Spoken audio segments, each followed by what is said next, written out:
Ukuzibuya kusasa eNkamana Abbey Sports Ground eFilidi KwaZulu-Natal umgijimo half marathon. Inkamana half marathon lo mgijimo uhlukaniswe amabanga amathathu ongu-21.1, 10 kanye no-5 kilometers. U-21.1 no-10 kilometers uzogijinywa yintsha eneminyaka esuka e-14 kanti u-5 kilometers uzogijinywa izingane ezineminyaka esuka kweyisishagalolunye.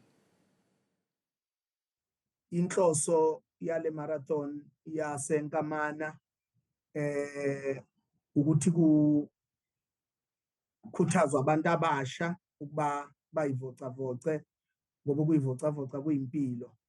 Kodwa futhi okubalekile ukuthi silekelele abantu abasha ukuthi basuke kuyidakamizwa nanokuthi ngenxa yencindezi bangayitholi sebeyeka isikole beyeka ukufunda. Imkhomelo ke mihle ngoba kuloka 21 kilometers unumber 1 uzothola u10,000, unumber 2 uzothola u5,500, unumber 3 u4,000, u4 3,000, u5 u2,000, u6 1,700, u7 1,400, u8 1,100 bese kuthi u10 u800. Bese kuthi ngapha ku10 kilometers unumber 1 uzothola u5,000, unumber 2 2,500. Uzohamba njalo ke kuze kuyogcina unumber 10 oyogcina ethola u500 rand.